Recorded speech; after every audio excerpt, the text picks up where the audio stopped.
Always tracking, always alerting. This is Next Weather.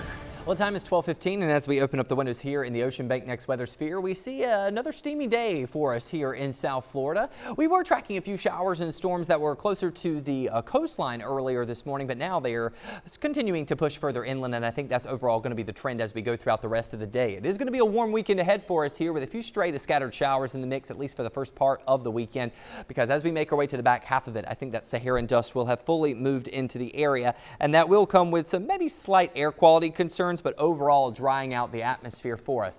Let's take a look at the next weather radar. You can see that we have been tracking some showers moving inland throughout Miami-Dade and Broward County throughout the past several hours. Nothing severe in nature, thankfully, but still pesky enough to warrant grabbing that umbrella as you head out the door. As we take a look at what we are going to be tracking as we make our way into the back half of the afternoon, I still think that we could see some showers and storms develop over the Everglades and maybe even southwest Florida. If they do collide, they could kind of push some outflow boundaries toward the western edge of our metro area, but I do think that the overall trend is going to be a little bit drier as we head into the back half of your Friday and into your Friday night, where we'll only be tracking an isolated shower chance. This particular run of the high resolution forecast model wants to show the potential for maybe a few stray showers in Broward and maybe even coastal Miami-Dade. Overnight tonight, a few scattered showers will be possible and maybe even some coastal showers possible for early Saturday morning.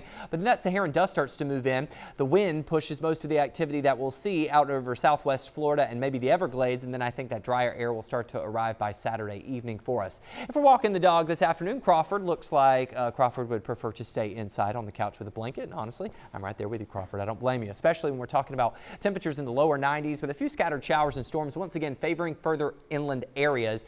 On the thermometer, lower to mid 90s, but let's be honest, it's going to be feeling a lot hotter than that. If you'd love to see your dog featured in our dog walk forecast, don't forget to send those pictures in to pics@cbsmiami.com. Feels like temperatures this afternoon well into the triple digits, anywhere from 100 to 105. Keep in mind we are below heat advisory criteria, but I would still encourage light colors, loose fitting clothing, and multiple bottles of water. Really, that's the rule of thumb for today, tomorrow, Sunday, and spoiler alert, even into next week as this hot stretch will continue. You'll notice the hazy conditions arriving tomorrow and Sunday that could bring some slight deterioration of our air quality, but at least the air quality is free of the smoke that we've been plagued with the past several days, really over a week now.